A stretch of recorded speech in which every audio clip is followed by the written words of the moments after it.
This is Steve Laffey's Fixing America. And now, broadcasting live from the Fixing America Command Center in Fort Collins, Colorado, here is your host, Steve Laffey. Good afternoon, America. Steve Laffey, Steve Laffey's Fixing America. We appreciate you listening in. It's Newsday Tuesday here at LaffeyRadio.com. We're on Facebook. We appreciate all the fans we have on Facebook. It's quite amazing to watch over time, since we really haven't done much to publicize this show yet. Yet is the operative word. We want to get it up, get it going, get the great voice at the beginning, the great commercials that we run here, and the bumpers that we're going to have. It's a very professional operation. I think it looks as good as anything you'll see, and very proud of it. Tomorrow, by the way, and every Wednesday, we put up a Fixing America Presents. A little bit more high class done in our production room right near me. And we'll put up a new one tomorrow. We'll put up every Wednesday. So check that out tomorrow. And we'd love it, that the fact that you're passing this stuff around, not just on Facebook, but telling your friends to listen in. And you don't have to always listen in right when we're doing this live, like right now.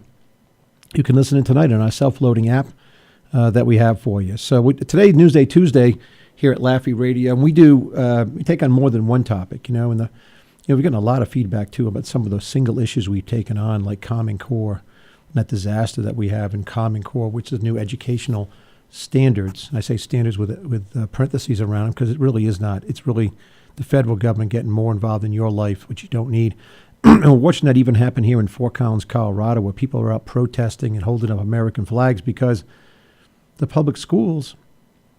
This is where so many people are still stuck where I was stuck in 2002 and 3 and believing I had to get my kids into the public schools, even though I tried different stuff with different kids.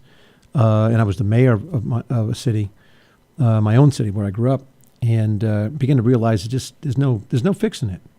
Just every kid we can get into a charter school, every kid we can get into a private school, every kid we can get through school quicker, every kid that we can get out of the public schools, as the way they're run by the teachers union, which gets controlled from Washington, both by the teachers union and the federal government, is leading to terrible test scores, kids learning less, having lower vocabularies, doing less well in life, being told things that simply aren't true, having to learn things that the parents don't want them to have to learn, and the parents are still scared. I mean, I wasn't.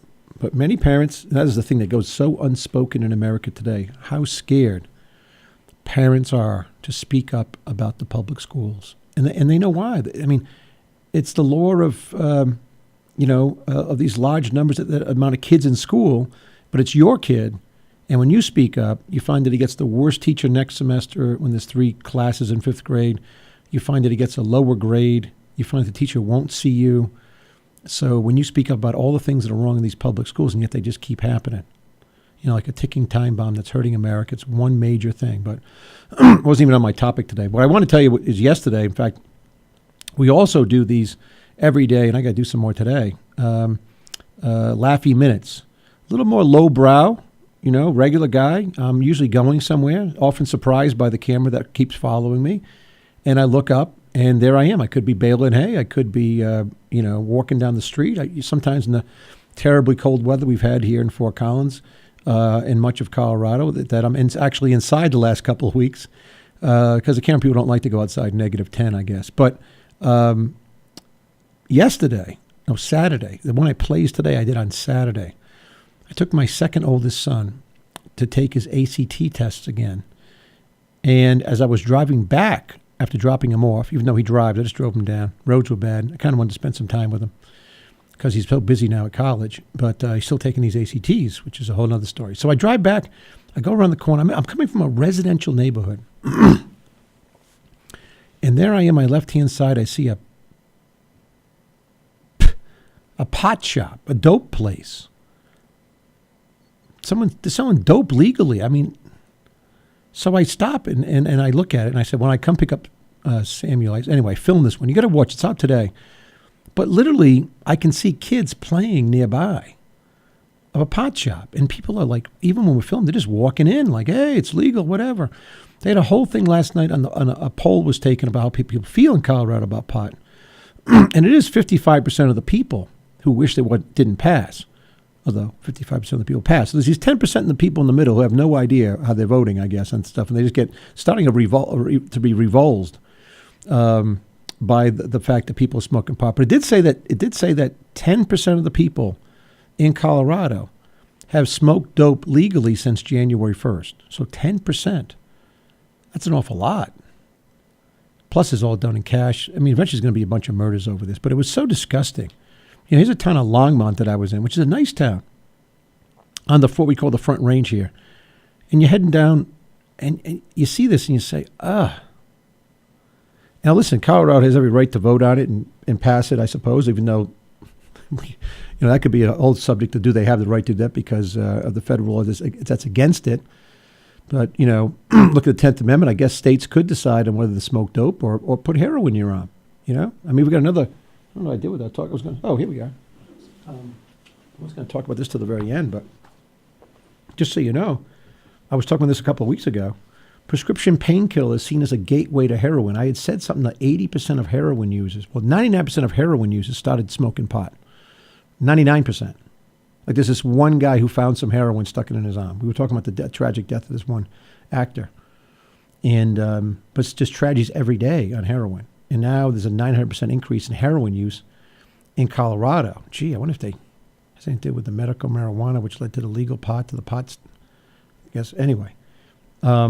But now you've got this, Philip Seymour Hoffman was a guy who died, has a way of looking at it. But now people are on so many pills that get advertised on TV. So many pain pills that when the doctor won't give them the pain pill anymore, people turn to heroin. So it's like a leading cause of people getting on heroin. Heroin, much as I'm against pot, I don't know what I'd do if someone's tried to legalize heroin. Yep, people go from legitimate prescriptions and they go to illegal pills. It's a giant problem in America, and drugs are a giant problem in America. I was seeing Ted Nugent speak. What show? I forget what show he was on, but he's the rock and roll singer. Pretty funny guy. But he had it said best. He's like, "What's so great about pot? Like, how does it make you feel? Like, why would you do it anyway?" And now we've got 10%, and soon it'll be 20% of the people in Colorado doing it. But by the way, here's a question for you. If they do another poll, and it's still only 15% of the people smoking dope legally here in Colorado, let's say, who admit to doing it, why did 55% of the people vote to say it was okay? I think what's starting to happen is that moms are going down the street saying, looking to the right like I did, and going, what? They live around the corner. Oh, and they go, I didn't know it'd be like next door, around the corner from where I live. But it is. It's everywhere in Colorado. And Colorado is the running butt of all these jokes. But anyway, Olympics, we did Olympics last week. But we never really talked about the great athlete. I mean, we talked about Mark Spitz and the past athletes. But, it was a show that was done purposefully to talk about things that should be changed about the Olympics. And the graft and corruption is a way of talking about basically our governments. And we're going to talk about the corruption, the banana republics in a minute. But we didn't get a chance to talk about the great athletes. And I did mention it, but, there's one athlete, Julia Mancuso, and I didn't really know who she was. She's kind of flown under the radar screen compared to, say, Peekaboo Street years ago and Lindsey Vonn. Not that she should have, because she has twice as many medals over 4 Olympics as either one of them. Not that they're great athletes, too. But, I was watching a little bit of this clip of what she was up to, and I watched a clip of her before. She won the bronze medal yesterday, by the way. So she's got 4 medals in downhill alpine skiing, which makes her the most decorated in those events of any American athlete in history, at least female athlete, I think. I think it's more than the Mayer brothers, but unless you count them both as brothers and add them up. But then they have the most of a family, probably. But that's a long time ago, by the way. I don't know. I thought of that. Mahre, the Mayer brothers, Ma brothers. That's who I remembered growing up. And but isn't it great? I mean, let's just tip our hat to Julia Mancuso. I got a clip here I want to play for you and talk about it a little bit. But before we go too far, let's just play a tip for a great American athlete who works really hard, someone you could look up to, someone who's working hard on the slopes, and in her own way is dominating, over 4 Olympics. Think of what goes into 4 Olympics. Think of the injuries you hear about where people just don't make it. In fact, I think Lindsey Vonn didn't make it this Olympics because of an injury. But you're going 80 miles downhill. You get injured a lot. But here's Julia Mancuso. Alpine skier Julia Mancuso walks on stage, the winner of a bronze medal in the Super Combined. Mancuso was the fastest after the downhill, but the 13th place finish in the slalom earned her the bronze medal. I really knew I had a long shot after the downhill. Slalom is not my strength, and I knew that I just had to ski and go for it. And crossing the finish line, I was quite surprised. It was kind of one of those happy moments where I was surprised by my name with the 3 next to it. Mancuso admits it's been a tough ski season for her. She failed to finish better than 7th in any World Cup race. I was scared, and downhill's a scary sport, and I found myself standing in the start gate a little bit scared to go 80 miles an hour and just hoping that everything went well, and that made me not really love it because it didn't make me feel good. Now she feels great. Mancuso is the most decorated American women's alpine skier in Olympic history, with a gold, 2 silvers, and a bronze. I try to win every competition I go in, and I try to stand on the podium in every competition, but there's just something about the Olympics that is even more special to me, and when I try, it seems to pay off. Mancuso has won medals at 3 straight Olympics. Mark Carlson, Associated Press, Sochi. 3 straight Olympics, and I find it amazing, because a lot of people listening here to the show, have been athletes in their lives. Not everybody, obviously, and I, in a minor way, was growing up in Little Old Rhode Island. And you have this thing like you're going to be, an Olympic athlete. You're going to be this. And very, very few people. Like we're talking about one person through the whole Winter Olympics, who's from the giant country of America with 300 million people. And we got one lady who's won 4 medals, and she's won them, I guess, in 3, but she's been to 4 Olympics. She's 29 years old, so it's really a span of 12 years. So she must have went when she was about 20, when she was 17 years old. And you think of the work and dedication that go into that. Anyway, tip I had to Julia Mancuso here in the Laffey Radio Network, and just say great job. Moving on, we got a couple of things to talk about. One, I did want to tell you briefly, we're going to take a quick break here. Buying American is important. I do these Laffey minutes on it, and the trade deficit with China continues to escalate. And even we make mistakes. My wife came home, and I love her dearly, but she came home with some silverware because we ran. We have 6 kids. We have no spoons, so that basically we have no spoons. Just to clear up the mystery here, I have no idea why we have no spoons. We should have about 12 spoons, but they've all disappeared. I don't know if we're feeding the animals and they throw them out. I don't know what happens. I got 6 kids, and I can't get to the bottom of it because I got no time to figure this one out. So I said, we got to get some more silverware. So she came back with some silverware, and it wasn't made in China. But I was like, well, did we try to buy it in America? Well, we really didn't.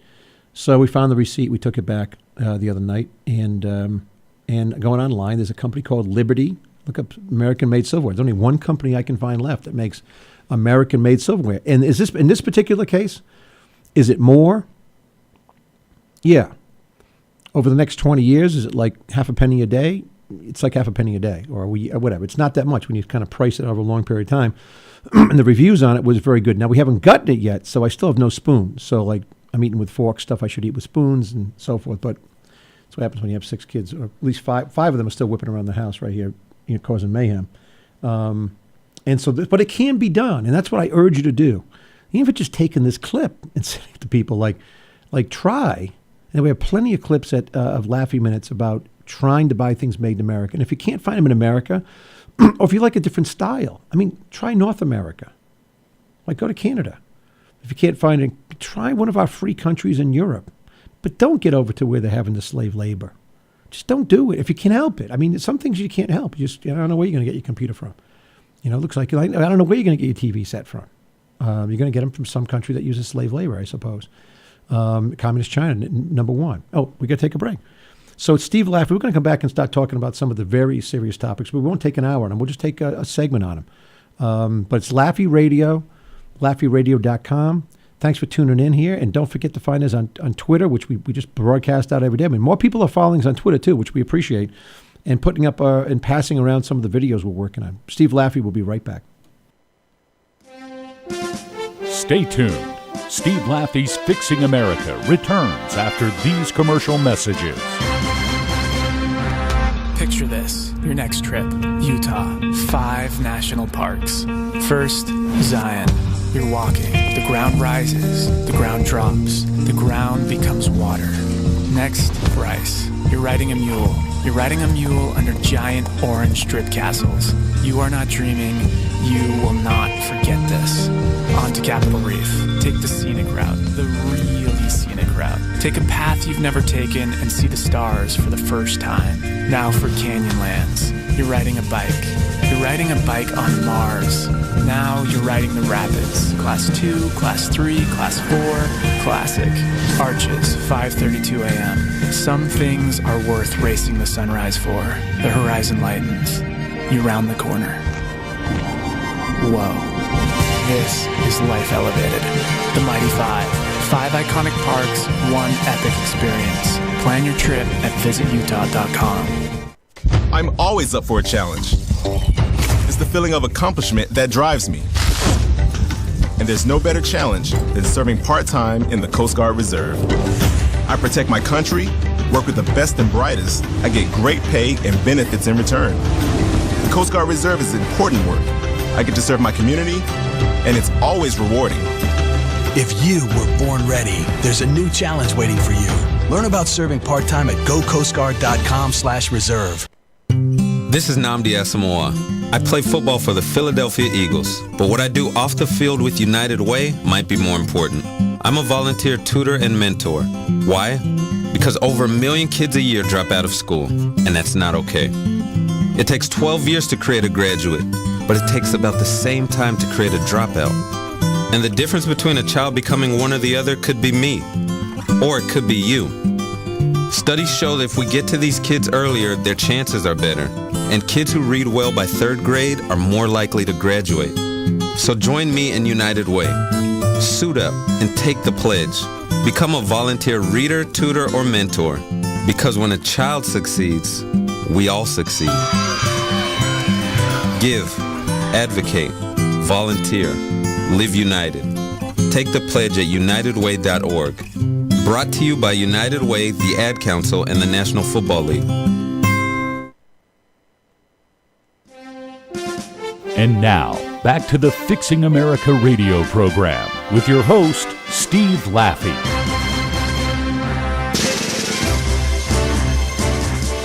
Late today, President Obama made an election year concession to some businesses, delaying for another year the employer mandate for Obamacare.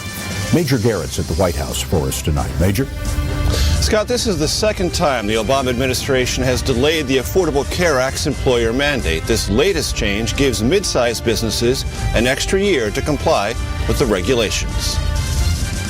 The biggest change will affect roughly 115,000 businesses with 50 to 99 full-time employees. Those businesses will not have to provide insurance coverage in 2015.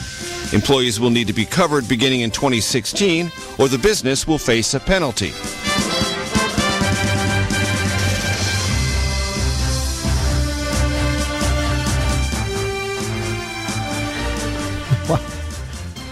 This is so outrageous. This happened yesterday afternoon. Steve Laffey here. Thanks for tuning in.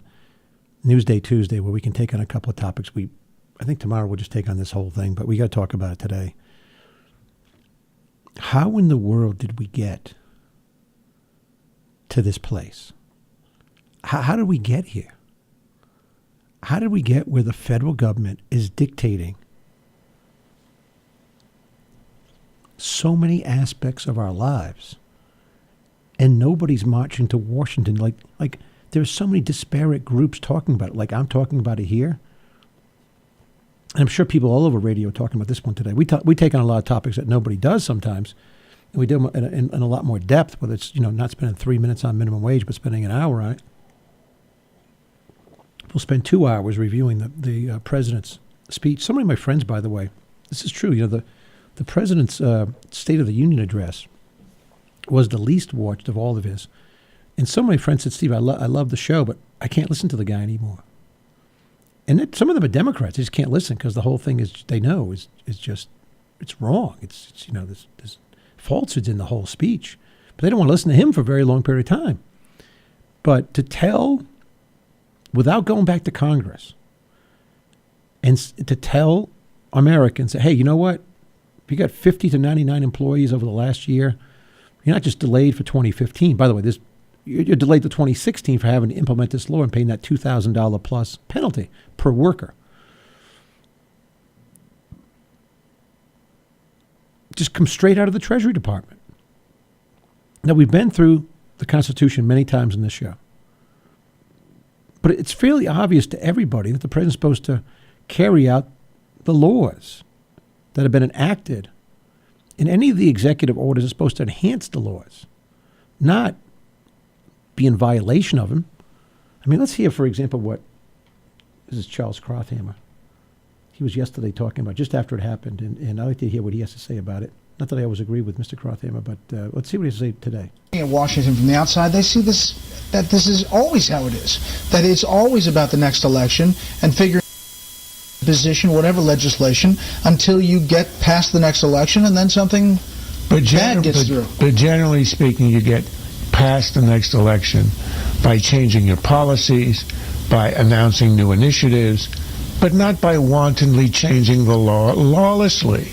I mean, this is stuff that you do in a banana republic. It's as if the law is simply a blackboard on which Obama writes any number he wants, any delay he wants, on any provision. It's now reached a point where it is so endemic that nobody even notices or complains. I think complaints have started with the first arbitrary changes. And these are not adjustments or transitions. These are political decisions to minimize the impact leading up to an election. And it's changing a law in a way that you are not allowed to do. And it is. He's not allowed to do this. And yet there is nobody in Congress filing suit. There's got to be a way for us to file suit. I mean, regular folks to file suit. And it's not that we want these people to be, we wouldn't file suit to make sure that they paid health insurance in the 50 to 99 person workers in that subgroup who are now being exempted for 2 years till after the presidential election of 2016, I guess, or to that January, which could be delayed again, I suppose. It's just that the use of the term banana republic by Charles Crothammer, I hate to say it. That's what we're becoming. If we don't change this soon, and go back to Banana Republic. And what's a Banana Republic? First use of it, I guess, was in an O. Henry novel. I don't remember the name of it, but it was a fictional novel. Famous American author. I guess he was down in prison somewhere in Honduras or something. Came up with it. But it really means that the government is in cahoots with big business, but more than that, that things are done on a whim, that the rule of law doesn't exist. So you wouldn't call, it was really designed to actually what happened, if you look down in Honduras, especially I think over the 1900s, late 1800s, 1900s, when bananas started coming into America. And by the way, just a little history lesson. Bananas started coming to America. People were like, I can get 20 bananas for the same price as 2 apples. So people started saying, wow, these bananas are good. And they came from countries like Honduras and Guatemala and so forth. And then when these countries got involved so much with like coups that were done by private businesses, we referred to them as banana republics. But here's Charles Crothammer, who loves the country. And he's referring it really to America like a banana republic. And then you have yesterday, just to add insult to injury, and I know the president was like in a lighthearted moment with the president of France, came without his wife, I guess it was his wife or his girlfriend, I don't know, there's some big problems. The guy who came from France, the president of France is the lowest, he's widely unpopular in France. He likes Barack Obama's 39% approval rating, looked like like a hero in America compared to this guy in France. So, so he was over here yesterday. Listen to what the president says. If you can make it out, listen to what he says as he's walking around Monticello, which is Jefferson's home. And he's been given a tour. He's with the president of France as a way to break the ice because Monticello and all this kind of stuff was our relationship with France from Lafayette and the Revolutionary War and so forth. It's kind of a special relation. They sent over the Statue of Liberty and so forth. So here's him talking. It's a very short clip. Listen to what the president's saying when he knows the cameras are listening.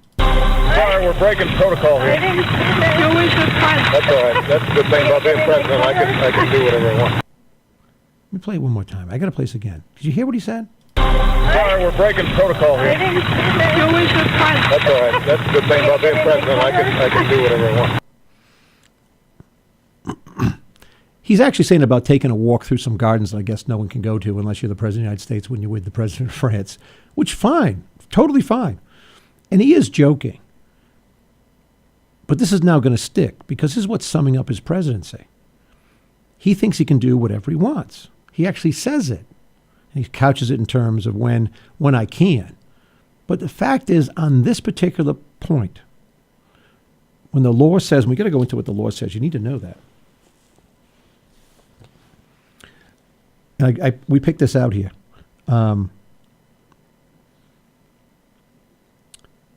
Here is the official summary of the Obamacare Act, also known as Patient Protection and Affordable Care Act. But it would be great to, when you have something named after you, you want it to be something good in history. Kemp Roth. Remember Jack Kemp and Roth? No one remembers Roth because his name was second. But Glass-Steagall. These are like giant bills over time. Kent Roth was cutting taxes in the Reagan years. And Jack Kemp, who was a vice presidential candidate at one point, and I met him one time. What a great guy. What a nice man. Could have been nice. He came to a conference in Morgan Keegan. But it'd be nice to remember just if you did one thing like Kemp Roth, Laffey Bucci, whatever. Laffey something, right?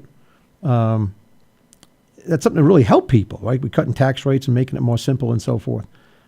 But no one refers to it, by the way, as the PPACA. It's Obamacare. And so he's going to go down in history with like this disastrous bill. Just a disaster. But here's the fact sheet that the Treasury Department put out and why they're doing it.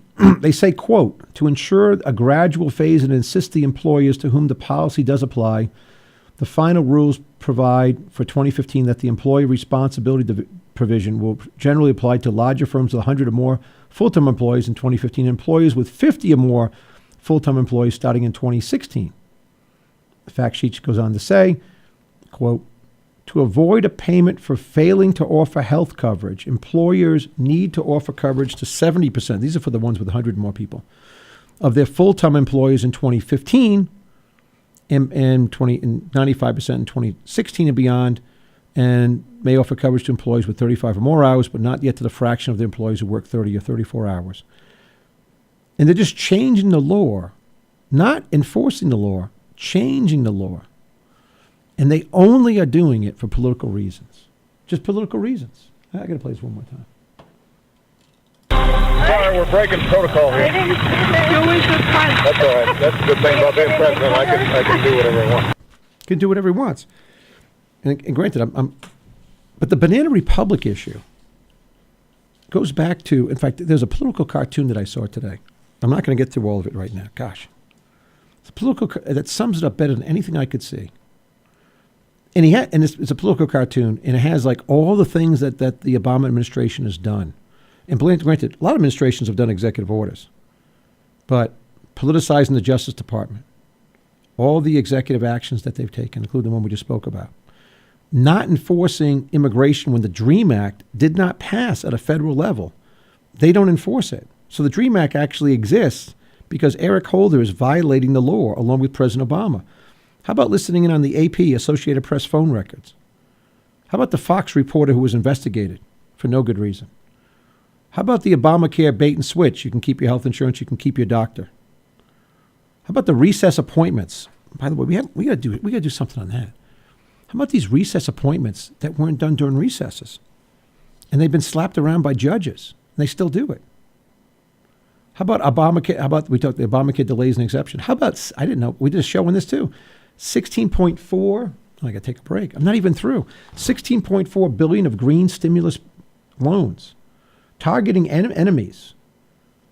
I don't even know what the Ukraine auto dealership is. I don't know what that is. I got to figure that one out. Union favors going back to General Motors. Crony capitalism.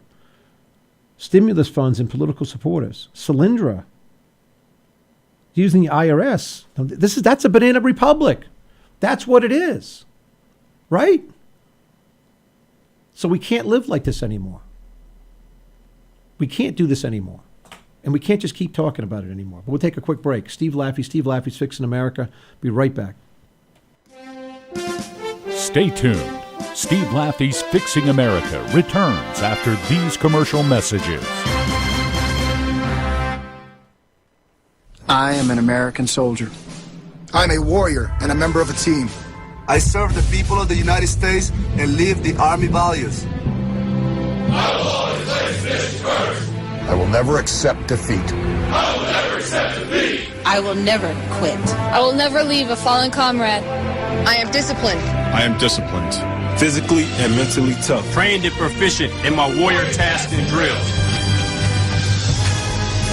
I always maintain my arms, my equipment, and myself. I am an expert and I am a professional. I stand ready to deploy, engage, and destroy the enemies of the United States of America in close combat. I am a guardian of freedom and the American way of life. I am an American soldier. I am an American soldier. I am an American soldier. There's strong, and there's Army Strong. See what it takes at GoArmy.com. Well, I finally did it. I opened a 401k. What? Why? Just wait for the inheritance. We've definitely got a rich uncle somewhere. We're one call away from the winner's circle at the Derby, dinners with multiple forks, a vacation home in the country, using summer as a verb. You don't actually think that, do you? When it comes to financial stability, don't get left behind. Get tools and tips for saving at feedthepig.org. This message brought to you by the American Institute of CPAs, the Rhode Island Society of CPAs, and the Ad Council. When I have an asthma attack, I feel scared. It's like tiny nails in the air poke my lungs. I start to cough. Sometimes my parents have to take me to the hospital. Today, 1 out of 13 children suffer from some form of asthma, accounting for nearly 1/3 of all emergency room visits. I feel like I'm choking. It's kind of like an elephant is on my chest. A little whistle sound comes out when I breathe. But while your child may suffer from asthma doesn't have to make your child suffer. There are simple ways you can prevent your child's next attack. To learn more, log on to www.noattacks.org or call your doctor, because even one attack is one too many. I feel like a fish with no water. Brought to you by the EPA, the Ad Council, and this station. And now, back to the Fixing America radio program with your host, Steve Laffey.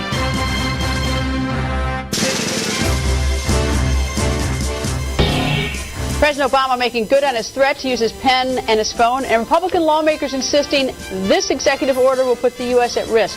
The Obama administration now easing the rules for asylum seekers to come to the United States. Now, this includes people who have given limited support to terrorists. Republican Senator Jeff Sessions warning this will make us less safe.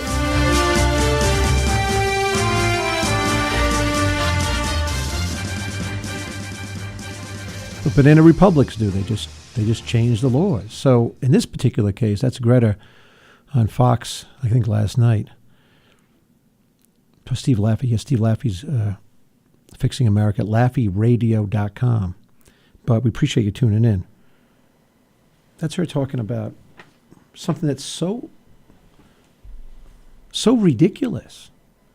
So why are we making it easier for people to come to this country where so many people don't have jobs? Why would we want the wages of the average worker to continue to fall? And why would we want to encourage people who have acted against the best interest of Americans to get a better deal? What the heck is going on? This is going on everywhere. I mean, we give the country building up the biggest military that they can use against us, that oppresses its people, enslaves them, moves them against their will, tears families apart, only allows so many girls to be born. They get the 40% discount. And now people who have worked against America, they're going to get the 40% discount. They're going to get into America. What do we want them here for? What is it? Why would we want them here? We don't want them here. Here's Jeff Sessions continuing this discussion. No, it's just another example, I think, of the executive branch not executing the laws, not faithfully carrying out the laws, but actually issuing orders that undermine the enforcement of the law. And Congress was right to say if you are connected to giving material support to a terrorist, you shouldn't be admitted to the United States. We can't admit everybody, and people don't have a constitutional right to demand entry to the United States. Well, I mean, how do you define, what's giving support? Because the example that is given here of someone who would be excluded is a restaurant owner who served food to an opposition group. Is that a problem? Well, if they met every week in his restaurant and plotted their attacks, maybe of all the people we admit, he wouldn't be one to admit. But I think you do have, Greta, under the law as written, the right of an individual to ask for special circumstances and to be admitted. There is a waiver process in the law. What the president did is basically put that aside and neuter or eliminate our requirements that are in the law. I'm not even sure I agree with fairly conservative senator from Alabama, I think Jeff Sessions. Like, what do we need this for? Like, who are these people again? Why are they coming here? I mean, if you've seen the movie Lone Survivor, which I think you should, you realize there are some people who actually actively aided and helped American soldiers, and lives were put at risk because they helped us. And they may have only helped us because that's the way their culture is. They found some guy, they helped him out and saved his life. Well, they may have been working with us against the Taliban, say in Afghanistan, or pick another country. Well, those guys can come. They can bring their wives and children. But yeah, I mean, Senator Sessions, uses the language if he aided and served people who were fighting as lunch every day.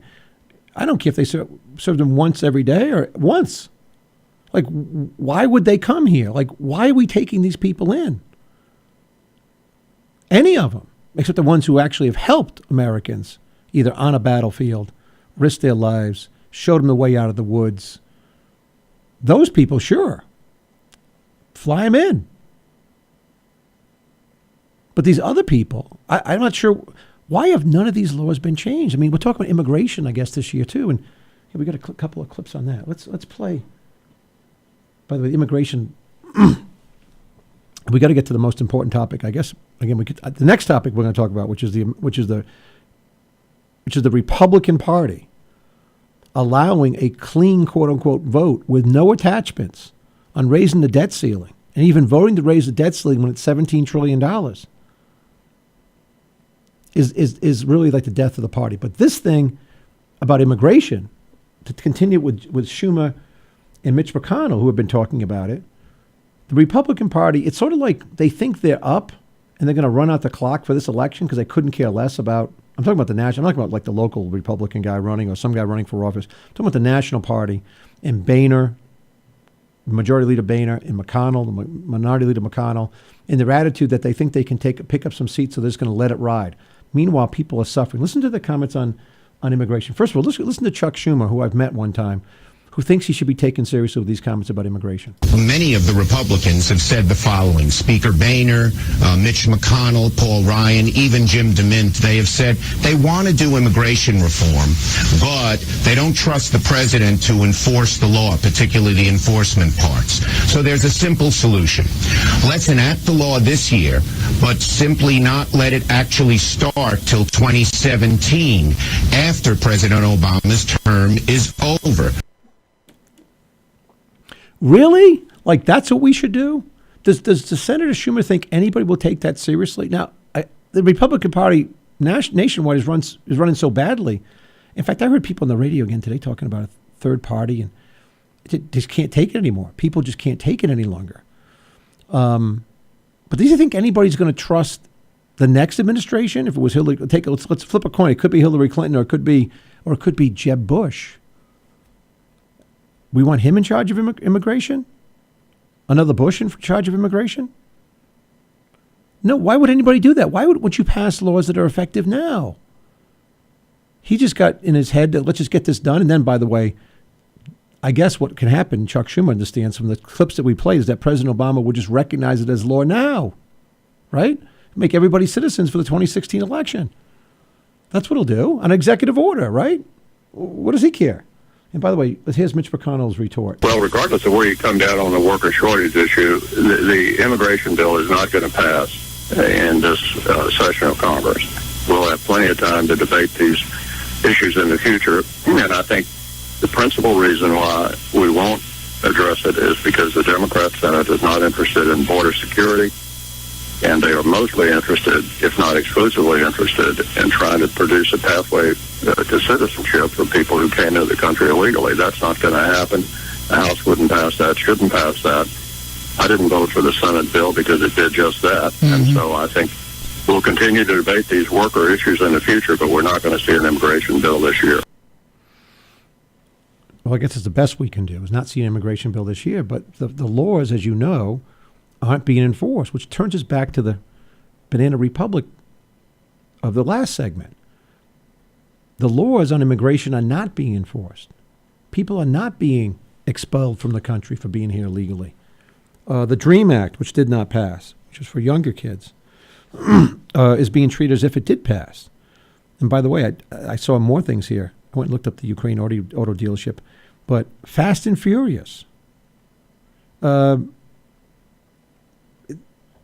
This goes on and on and on. There's at least 20 things on this piece of paper in a political cartoon that when you look at, you say to yourself,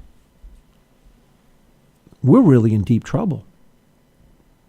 The country is in deep trouble, and the real risk is that when people think it's a banana republic, I never thought I'd say that. When people think it's like that, it almost becomes a self-fulfilling prophecy. People look around. 20 years ago, they never would have put themselves on Social Security disability without being disabled. And they call up some lawyer, they find some judge, and they just say, I'm checking out, get me on Social Security disability, even though I'm not disabled. What do I have to say? What do I have to fake? You got 300 firemen and policemen who thought it was okay to so dishonor the men and women who died at 9/11, that they would fake injuries and go out on disability.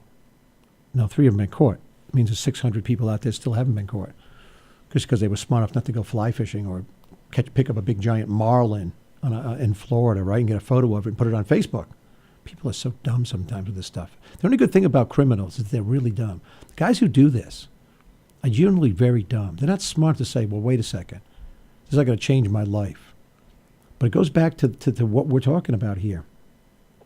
Whether it's immigration, whether it's President Obama and what he's doing with executive orders, we are undermining the very thing that makes America great. It's a rule of laws. Doesn't matter whether you're President Nixon, doesn't matter whether you're the lowest guy on the totem pole, doesn't matter whether you just got here, whether your family came over in the Mayflower.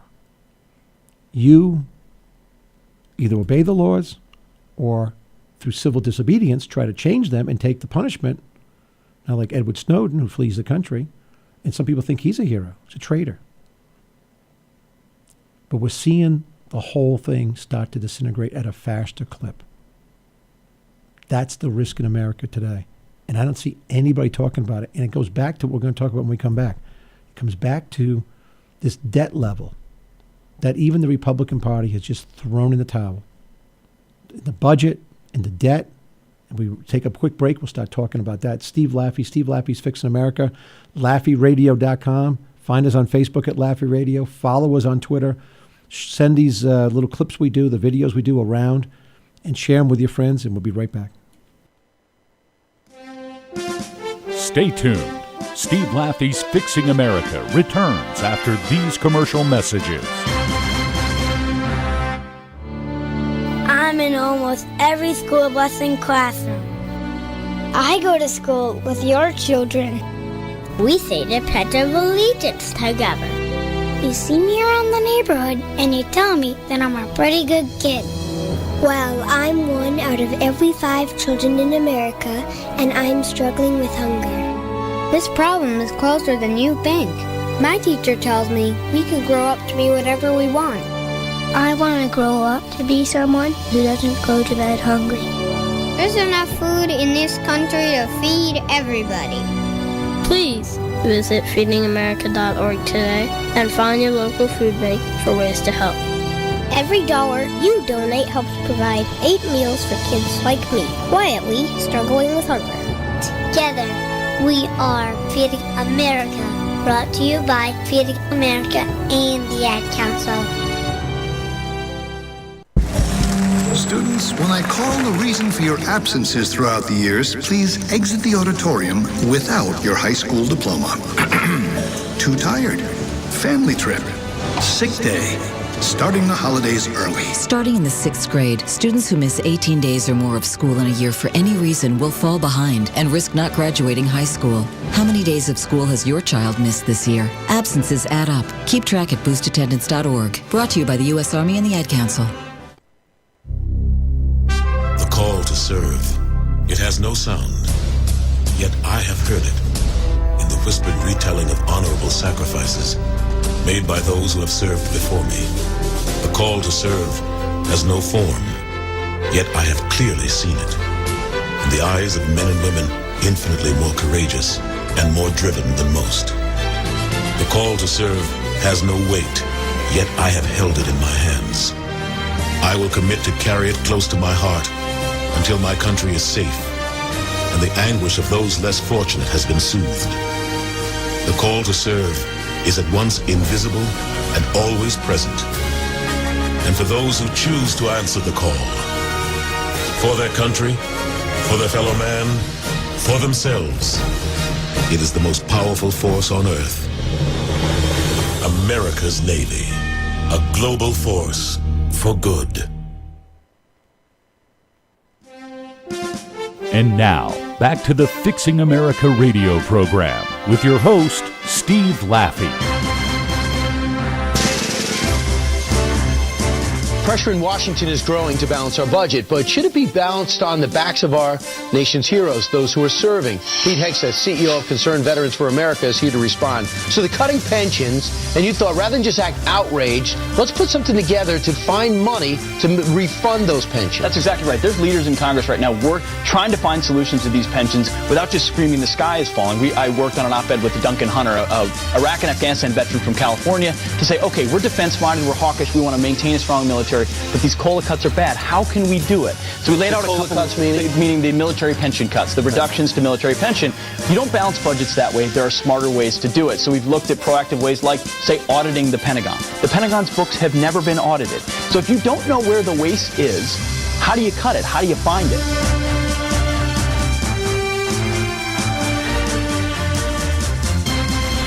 Well, I don't know where to start on that clip because there's so much wrong with it. One, I won't get to all of it, but one, that particular guy, while probably a great guy, trying to save the cost of living adjustments that were taken out 1% in the last budget deal for people who, for the next 20 years, it adds up to a good deal of money for people who are retiring from the military. But that's the way he goes about talking about it, is that he's going to go in and find some more cuts in the military. And audit the military. Senator Coburn in Oklahoma puts out like $30-40 billion of wasteful stuff we could cut tomorrow morning. We know where this stuff is. We know where it is in defense. This guy's talking like we don't know where it is. It's ludicrous, first of all. The other guy who's asking him the question is talking about balancing the budget on the back of the military pensions. No one's balancing the budget. Nobody is balancing the budget. In fact, the only guy who ever balances budget looks like is me. The only guy who ever puts money in the pension plans and funds them properly has been me. We don't find anybody else. It's not the governor of New Jersey and any other governors that I can find. Certainly not in California or anywhere. The only guy, I hate to say it that way, but it's a joke to talk about like someone saying like they're not balancing the budget. And it brings you to what they're doing now. I mean, to backtrack on what happens now. Now, it is so disgraceful. The Republicans and Democrats got together, and we couldn't even figure this out for a while. I mean, when I started doing a show about this in like, I don't know, 2 weeks ago, we're trying to talk about how they're going to raise a debt ceiling. And I said, what did they make the debt ceiling? what did they make the debt ceiling? I can't find it. I'm at Google, I'm at whatever, Bing.com. I'm looking on the website of the federal government. Well, they didn't. They just pushed it off to a date. Like they gave the president unlimited check on spending. That's how they got through the last 3 months, right? Last 3 months. And almost always, whether it was Majority Leader Boehner of the Republican Party, the way it works is always that the Republican Party, when there's a Democratic president, is going to try to put spending cuts or some sort of spending cuts if they want to raise the debt ceiling, right? They won't do that when the Republican president, basically. And then it'll be the other way around when the other people have power. But when the Democrats, so that's their gig, right? So then they just gave up about 3 months ago and just pushed it off till February. Well, it's February 2014. And so now, instead of fighting for budget cuts, this is yesterday. This is yesterday's paper. This is yesterday morning's papers, where House Republicans seek to trade debt deal for repeal on military pensions, the cuts on the COLA of one extra percent. Like they already get 3, now they're getting 2. It's not like they're getting -1. And instead of the military coming out and saying, we'll take the cuts if everybody else does, 1% cut, and I mean, it's got to be like 10, by the way, to make anything work. But instead of doing that, 1% cut in Medicaid, 1% cut in food stamps, 1% cut, whatever, right? Absolute cuts. Rather than slowing the increase of this stuff. We'll do it if they do it. They're out trying to save their pensions, and they have very good pensions anyway. But the Republican Party, the National Republican Party, instead of going for budget cuts, is now switched to like military pensions. But they already have those votes, right? So they're off their rocker. But it gets worse. It gets worse because today, like a couple of hours ago, so close that I didn't even bother to try to get some clips on this because it may not have anybody. Maybe they're so ashamed that there aren't any clips on this. That the Republican Party leader, John Boehner, just decided that they wouldn't ask for anything. They're just going to get 18 Republicans to get a majority vote in the House because the House is controlled with, they have like 18 extra votes. They're going to vote for what they call a clean, meaning no attachments. By the way, I'm sure when I read it, I'm sure there's attachments. I'm sure there's some kind of boondoggle project attached to this, but not the ones that would grab the press, like this pensions for military pensions. So they've moved to like just passing it and just raising the debt ceiling to whatever. I don't even know what they're going to raise it to as we speak here. It's $17+ trillion. Forget about the $200 trillion that we can never pay back. They're not going to deal with Social Security. They're not going to deal with Medicare. They're not going to deal with Medicaid. They're not going to deal with the Defense Department. They're not going to deal with any kind of pensions. They're not nothing. Just going to raise it. And the reason they're doing this is they hate Obamacare so badly that they just want to get back to Obamacare. So that's what these Senate races will be about. All the congressional races will be about. All the money will pour into it. It's a giant mistake by the Republican Party and by all Americans who vote for the Republican Party, who send the National Republican Party any money. Because now you've got to understand from when they shut the government down, when Senator Cruz, who didn't do it first in the Senate to get the votes, but told the House of Representatives, you go get the votes, and then, well, he didn't know what would happen then. But he got them to get the votes. They shut the government down. And by the way, the economy didn't stop growing. It grew faster over the last quarter than it had previously, right? All the articles were wrong. They were all wrong about what was going to happen if you shut the government down. But now the Republicans, because some poll, see, everything's now, there are no leaders. Everybody now is like, oh, the poll says that people didn't like the government shutdown because they couldn't go to a national park. Then they paid back all the workers, including, by the way, Senator Ted Cruz, who wanted to pay the back pay of all the workers who were shut down, and their vacation time. And they could keep their vacations. So they all did that. So with no spending cuts.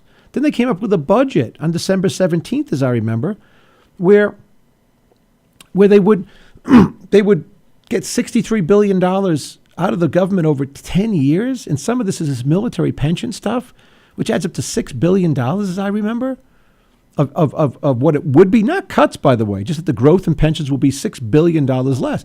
We're still running $700 roughly billion deficits to the eye can see for 10 years.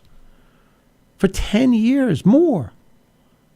Which we won't make it for 10 years more. Then they all looked at each other. This is Paul Ryan, Congressman Paul Ryan, and Senator Murray, the Democrat out of Washington State. They all look at each other and say, this is a great thing, and now we're going to work on tax reform. Can you imagine what tax reform they're working on today? Like changing one page of the 60,000, 80,000, depending on whether you buy the hardcover, the small cover, the big print, the small print, I don't know, of our tax code. They're not dealing with any of our problems. That's what it means, folks. They won't deal with it. We're going to have to.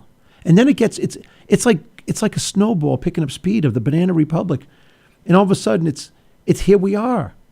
Today is the day where not only will the Republican Party not deal with the deficit and ask for some spending cuts somewhere to get the president to sign it, the bill, they won't fight at all because they think they're going to win back the Senate.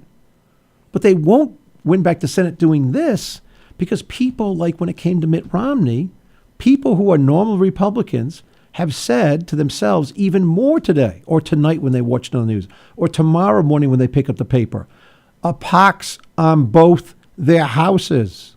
That's what they will say. And they'll say, I'm not voting for either one of these people. The heck with them because they're too similar. And they have nobody else to vote for. And the parties have all the money. Everybody else has got $75. And so, but they won't win on this issue.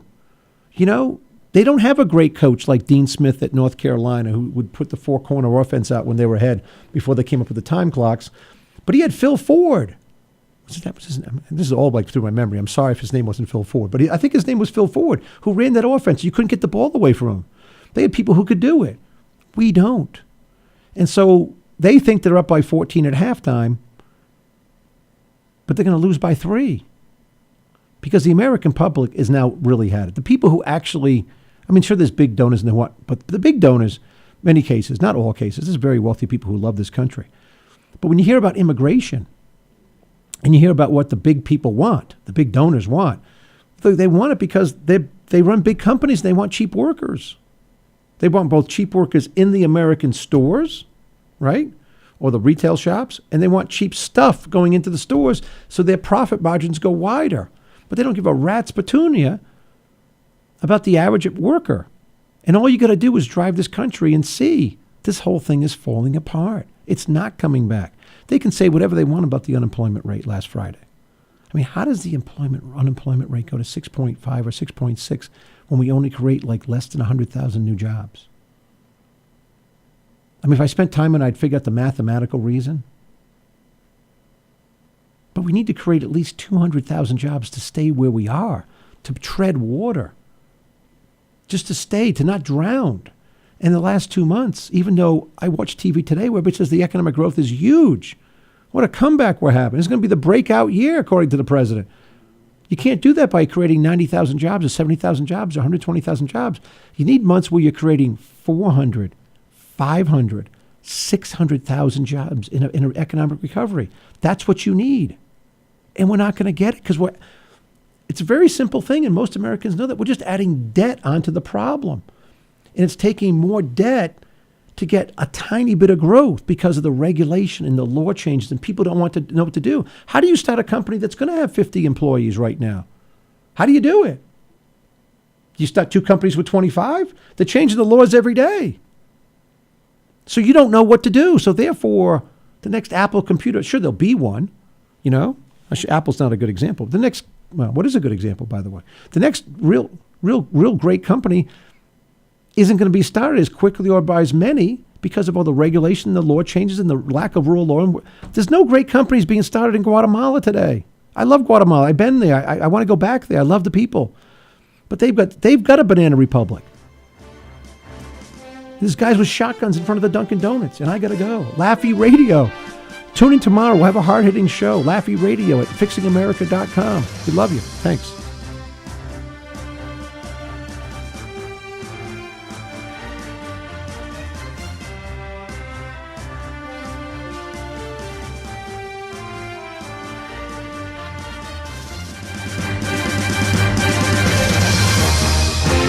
You've been listening to Steve Laffey's Fixing America radio program on the Laffey Radio Network. Fixing America is broadcast Monday through Friday afternoons at 3 p.m. right here at www.laffeyradio.com. Any rebroadcast, retransmission, or account of this broadcast without the express written consent of Laffey Network, LLC is prohibited.